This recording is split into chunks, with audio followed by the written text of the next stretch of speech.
నమస్కారం అండి. నమస్కారం అండి. సార్, ఒక విధంగా చెప్పాలంటే ప్రాంతీయ పార్టీ అనగానే కేవలం ఒక రాష్ట్రానికి మాత్రమే పరిమితం అయిపోతుంది. ఇలాంటి ప్రాంతీయ పార్టీలు ఎన్నో పుట్టుకొచ్చాయి, బట్ ఇప్పుడు చాలా వరకు కనుమరుగైపోయినాయి. కానీ ఈ రోజు తెలుగుదేశం పార్టీ ఈ స్థాయి వరకు నిలబడి 40 ఏళ్ళు అయిపోయినప్పటికీ కూడాను ఇంకా అధికారంలో ఉంది అంటే ఏంటి, అసలు ఏం జరిగిందంటారు? ఈ స్థాయిలో ఉండడానికి రీజన్ ఏమి అయి ఉంటుంది? ఓకేనండి, అది తెలుగుదేశం పార్టీ ఇంతకాలం ఇలా ఉండడానికి కారణం మెయిన్ సైద్ధాంతిక బలం అండి. అది ఏంటంటే ఇప్పుడు ప్రతి ఒక్కళ్ళు చెప్పేది తెలుగుదేశం అనేది తెలుగు వారి కోసం పుట్టింది, అలాగే ₹2 కిలో బియ్యం పథకం తీసుకొచ్చిందని అనేసి 9 నెలల్లోనే అధికారంలోకి వచ్చింది, ఇవన్నీ గొప్పగా చెబుతుంటారు. మీరు ఇంకొకటి చూడాల్సింది ఏంటంటే తెలుగుదేశం వచ్చేటప్పటికి దేశ అండ్ రాష్ట్రంలో పరిస్థితులు ఎలా ఉన్నాయి అనేది కూడా ఒకసారి చూసుకోవాల్సి ఉంటుంది. మీకు ఆ రోజు అప్పటికే మనకి స్వతంత్రం వచ్చి 3.5 దశాబ్దాలు అంతే అనమాట. ఆ రోజుల్లో ప్రాంతీయ పార్టీలు ఏమన్నా వస్తే దేశ ప్రజలందరి అభిప్రాయం ఎలా ఉండేది అంటే వీళ్ళు దేశ సమగ్రతని ఇబ్బంది పెట్టడం కోసం వస్తున్నారు, దేశ విచ్ఛిన్నం కోసం వస్తున్నారు, ప్రాంతీయ విద్వేషాలను రెచ్చగొట్టడం కోసం వస్తున్నారు అనే ఒక అభిప్రాయం ఉండేది ప్రాంతీయ పార్టీల మీద. అదే తెలుగుదేశం ఆవిర్భావం తర్వాత క్లియర్ కట్ సందేశం ఇచ్చారు అన్న నందమూరి తారక రామారావు గారు. ఇది ప్రాంతీయ విద్వేషాలను రెచ్చగొట్టడం కోసం కాదు, ఇది ప్రాంతీయ ఆకాంక్షలను ప్రతిబింబించడం కోసం ఈ వేదిక అనేసి ఒక సిద్ధాంతం ఇచ్చారు. ఈ సిద్ధాంతం అనేది దేశంలో మిగతా ప్రాంతీయ పార్టీలు రావడానికి కూడా ఒక పునాది అయింది. చాలా వాటికి ఇదే మూల సిద్ధాంతం. ఈ రోజు ఎన్ని ప్రాంతీయ పార్టీలు వచ్చినా, అది వైసీపీ వచ్చినా కూడా వీటన్నిటికీ ఏంటి, ప్రాంతీయ పార్టీ అనేది ప్రాంతీయ ఆకాంక్షలను ప్రతిబింబించడం కోసం అనేసి అదే సిద్ధాంతం మీద. అఫ్ కోర్స్ వైసీపీ వచ్చేసి వ్యక్తి ఆకాంక్షలను ప్రతిబింబిస్తుంది, జగన్మోహన్ రెడ్డి గారిది, అది వేరే విషయం.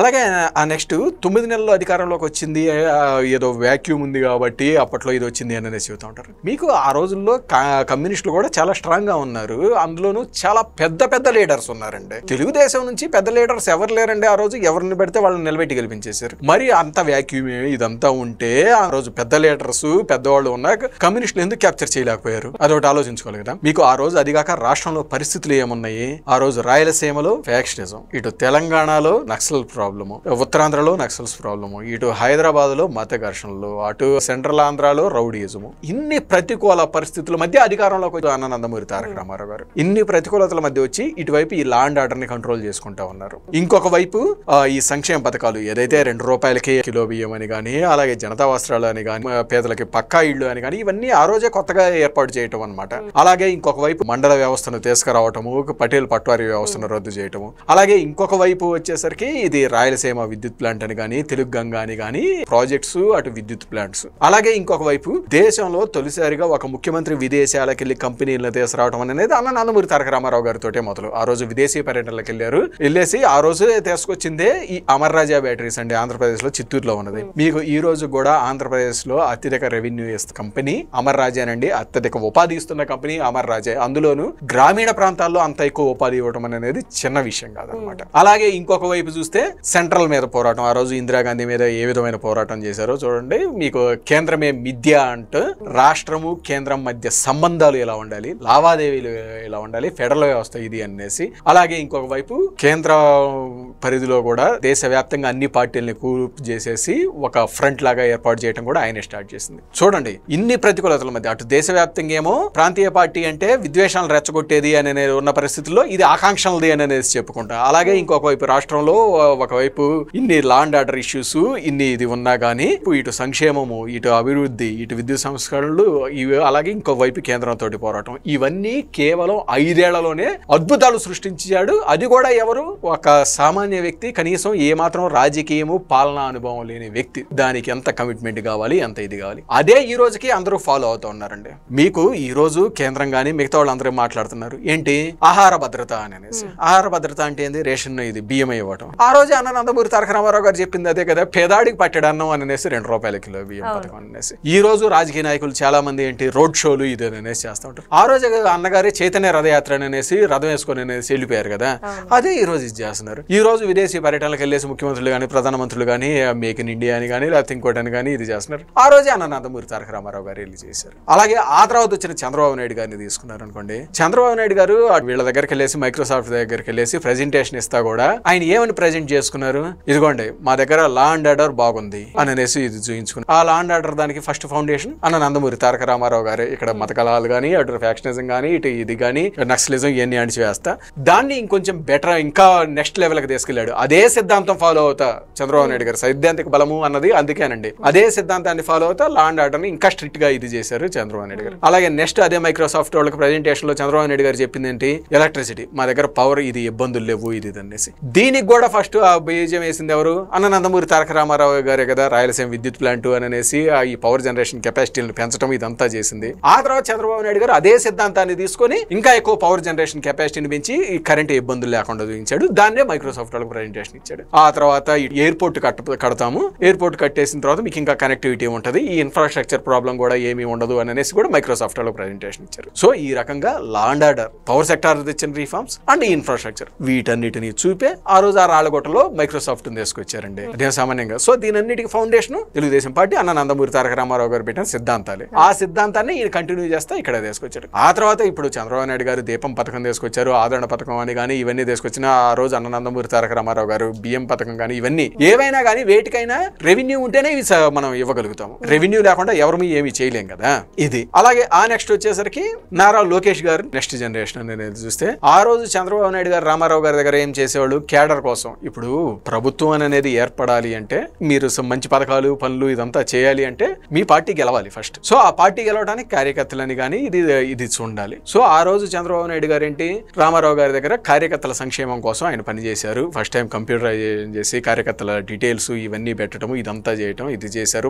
ఆ రోజుల్లో చాలా మంది చెప్తూ ఉండేవాళ్ళు అండి, మండల లెవెల్లో కూడా ప్రతి మండలంలో కనీసం ఒక 4-5 పేరు పెట్టి పిలుతా ఇది ఉండేదంట చంద్రబాబు నాయుడు గారికి. సేమ్ అలానే ఆ తర్వాత నారా లోకేష్ గారు వచ్చి ఆయన కూడా అంతే కార్యకర్తల సంక్షేమ నిధికే ఇది తీసుకున్నారు కదా బాధ్యతలు. అది తీసుకొని మీకు ఫస్ట్ టైం కార్యకర్తలకు బీమా అనేసి ప్రవేశపెట్టింది ఆయనే. అప్పట్లో అందరూ చాలా మంది గతాళిగా ఏదంటే అది మాట్లాడారు. ఈ రోజు అందరూ అదే అడాప్ట్ చేసుకున్నారు కదా. అన్ని పార్టీలు దాదాపుగా కార్యకర్తల రిజిస్ట్రేషన్ చేసుకుంటే బీమా సౌకర్యం అనేసి కల్పిస్తా ఉన్నారు. అలాగే మీరు ట్విట్టర్ లో చూసినా కానీ మిగతా ఎన్ని చోట్ల చూసినా కానీ ఎవరికి ఏ ఇబ్బంది అనేసి అడిగినా అది కార్యకర్త వలసిన పని లేదు. మిగతా వాళ్ళ విషయంలో కూడా ఆయన స్పందించి తన వంతు సాయంగా తన ఆర్థిక సాయం కానీ ఏదైనా చేస్తున్నారు. అలాగే కార్యకర్తలకి ఏ ఇబ్బంది అనేసి వచ్చినా కానీ వాళ్ళ చదువులు అని కానీ మిగతా వాటికి అటు వాళ్ళ అమ్మగారు భువనేశ్వరి గారు మేనేజ్ చేస్తున్న నందమూరి తారక రామారావు గారి పేరు మీద ఏర్పాటైన ట్రస్ట్, ఆ ట్రస్ట్ ద్వారా సేవా కార్యక్రమాలు ఇదంతా చేస్తా ఉన్నారు. సో ఇదంతా ఏంటి మీరు చూస్తే పై నుంచి కింద జనరేషన్ దాకా మీకు లోకేష్ గారు ఆ తర్వాత కూడా ఇప్పుడు మొన్న TCS వచ్చింది వైజాగ్ కి. అలాగే అంతకుముందు తిరుపతిలో ఉన్నప్పుడు TCL గానీ అలాగే రిలయన్స్ ఇండస్ట్రీస్ గానీ వీటన్నిటిని లోకేష్ గారు కోఆర్డినేట్ చేసి తీసుకొచ్చారు. ఎస్ చంద్రబాబు నాయుడు గారి బ్రాండ్ ఇమేజ్ అనేది చూయించే లోకేష్ గారు తీసుకొచ్చారు, అది ఒప్పుకుంటాం. కానీ at the same time Lokesh గారి కృషి కూడా చాలా ఉంది అండి అందులో. అదే తెలుగుదేశం ఫౌండేషన్ సిద్ధాంతం ఏంటి, డెవలప్మెంట్ అలాగే లా అండ్ ఆర్డర్ అండ్ సంక్షేమం ఇవి మూడింటిని ఇది చేస్తా. అలాగే కార్యకర్తలు ఈ 4 రామారావు గారు ఏర్పాటు చేసిన మూల సిద్ధాంతాలు. దానికంటే ముందు తెలుగు జాతి ఆత్మగౌరవము ఇది ఒకటి. అలాగే రాజకీయం అంటే సేవ, ఆ సేవ అనేది పెట్టింది నందమూరి తారక రామారావు గారేనండి. ఎవరైతే సేవా భావంతో ఇది ఉంటారో వాళ్లే ఇది రావాలి అనేది దీంతో. అందుకని ఆయన పేరు మీద కూడా సేవా కార్యక్రమం. మీకు ఏ రాజకీయ పార్టీలు కానీ ఎవరు కానీ ఎంత ఎత్తున సేవా కార్యక్రమాలు చేసేదైతే ఏమి ఉండదు. కొంతమంది సరదాగా కూడా కామెంట్ చేస్తుంటారు తెలుగుదేశం వాళ్ళు, మనం పార్టీ నడుపుతున్నామో లేకపోతే స్వచ్ఛంద సంస్థను నడుపుతున్నామో అర్థం కావట్లేదు అనే విధంగా మాట్లాడుతూ ఉంటారు. ఆ విధంగా సేవా కార్యక్రమాలు చేస్తూ ఉంటారు తెలుగుదేశం పార్టీ అనమాట. సో ఈ రకంగా ఆ మూల సిద్ధాంతాలని అంతే ఇంప్రూవ్ చేసుకుంటా అదే బాటలో పయనిస్తా ఉన్నారనమాట గురు నాయకులు కానీ అన్ని జనరేషన్స్. సో అందుకనే ఈ తెలుగుదేశం ఎల్లవేళ తెలుగు జాతి ఔన్నత్యం కోసం తెలుగు జాతి అభివృద్ధి కోసం కృషి చేస్తుంది కాబట్టే ఇలా ఉంది. అలాగే మీరు ఇంకోటి కూడా చూసుకున్నారంటే తెలుగుదేశం ప్రతిపక్షంలో కూడా ఉంది. మీరు అది అడగొచ్చు ఎందుకు తెలుగుదేశం ప్రతిపక్షంలో ఉంది మరి అలా అయితే అనేసి. మీకు తెలుగు జాతి కష్టంలో ఉన్నప్పుడే తెలుగుదేశం గుర్తుకొస్తుందండి జనాలకు. మీరు కొన్ని అబ్జర్వ్ చేసినా గానీ మీరు చూస్తే తెలుగుదేశం ప్రతిపక్షంలో ఉన్నప్పుడు ఏం సాధించగలిగాము అనేది ఎవరికి వాళ్ళం ప్రశ్నించుకుంటే అర్థమైపోద్దండి. తెలుగుదేశం 2004 నుంచి 4 దాకా ప్రతిపక్షంలో ఉంది. 10 ఏళ్లు ప్రతిపక్షంలో ఉండి మనకు జరిగింది ఏంటిది, సర్వస్వం కోల్పోయేలా చేసిన రాష్ట్ర విభజన. అంతకుమించి మనకు ఇదేమీ లేదు, మొత్తం కోల్పోయాం. ఆ తర్వాత మొన్న 19 నుంచి 24 మధ్య ప్రతిపక్షంలో ఉంటే అసలు ఏమీ కనీసం రాజధాని కూడా లేకుండా పోయిన దౌర్భాగ్యం ఏర్పడింది. సో ప్రతిపక్షంలోకి తెలుగుదేశం ఉన్నది అనేసి అంటే ఆటోమేటిక్ మనం తెలుగు జాతి ఏదో ఒకటి కోల్పోతానే ఉంది అనేది మనకు క్లియర్ గా కనపడతాం. ఒకసారి రాజధాని కోల్పోయింది, ఒకసారి రాష్ట్రాన్ని కోల్పోయింది. తెలుగుదేశం అధికారంలో ఉన్నప్పుడు మీరు చూసారంటే 83లో తెలుగు జాతి అస్తిత్వ పోరాటం. మీకు అప్పట్లో ఒక కేంద్రం మీద పోరాడి ఆ రకంగా గెలిచిన ఇది ఎవరూ లేరు అనమాట. ఆ రోజు తెలుగు జాతి అస్తిత్వ పోరాటంలో ఇది అనేది ఐడెంటిటీ చూసుకోవటం.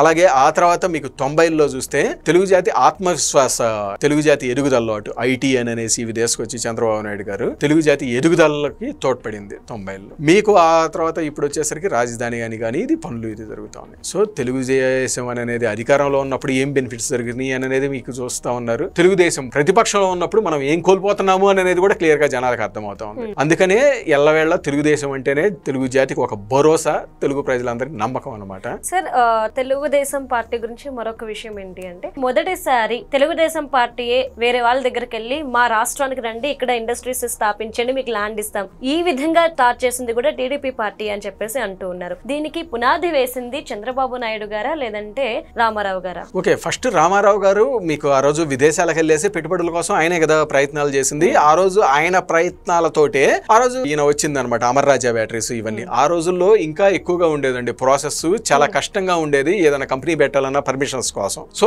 ఇవన్నీ లేకుండా సింగిల్ లైన్ లో నేను చేయిస్తాను, మీకు ఏ ఇబ్బంది లేకుండా చూస్తాము అని అనేసి అక్కడ నుంచి తీసుకొచ్చారు. ఆ రోజు ఆ తర్వాత మీకు ఇక్కడ నిమ్స్ బాగుపడింది అంటే కాకల సుబ్బారావు గారు అండి. ఆ రోజు కాకల సుబ్బారావు కూడా అక్కడ యుఎస్ లో ఉండేవారండి, ఆ డాక్టర్ గారు. ఆయన్ని ఒప్పించి ఇక్కడ తీసుకొచ్చారండి అన్న నందమూరి తారక రామారావు గారు. ఆ తర్వాత నిమ్స్ ఎలా ఇదైంది అనేది అందరూ చూసింది అనమాట. సో ఆయనే అక్కడ ఫౌండేషన్ అది స్టార్ట్ చేశారు. ఆ తర్వాత చంద్రబాబు నాయుడు గారు చాలా ప్రొయాక్టివ్ గా ఇదంతా ఎలా ఇన్వెస్ట్మెంట్స్ కోసం ఇదంతా వెళ్తా ఉంటారు అనేది అందరికీ తెలిసిందే. మనకి 2014-19 మధ్య కూడా చూసిన దేశంలో వచ్చిన అతిపెద్ద ఎఫ్డిఐ కియా మోటార్స్ అండి. అది ఆంధ్రప్రదేశ్ కే వచ్చింది. దానికోసం అన్ని రాష్ట్రాలు పోటీ పడ్డాయి, అది అందరికీ తెలిసిందే. చాలా రాష్ట్రాలు పోటీ పడ్డాయి, ఈయన కాంపిటీషన్ లో విన్ అయ్యేసి ఇది తీసుకొచ్చారు. అలాగే అంతకు ముందు చూసుకున్నా గానీ మైక్రోసాఫ్ట్ మీకు అది యుఎస్ బయట పెట్టిన ఫస్ట్ డెవలప్మెంట్ సెంటర్ మన ఇండియాలోనే పెట్టింది. అది కూడా ఆ రోజు హైదరాబాద్ లో పెట్టింది అనమాట. అది కూడా చంద్రబాబు నాయుడు గారి వల్ల అనేది. సో అది మనకి క్లియర్ గా కనబడుతుంది. ఈ రోజు చాలా మంది ముఖ్యమంత్రులు కూడా విదేశాలకు వెళ్ళేసి పెట్టుబడుల కోసం ఇది చేస్తున్నారు. అది చాలా మంచి పరిణామం, అది దేశానికి కూడా మంచిది, రాష్ట్రాలకి మంచిది. Okay, right. Thank you so much. Thank you.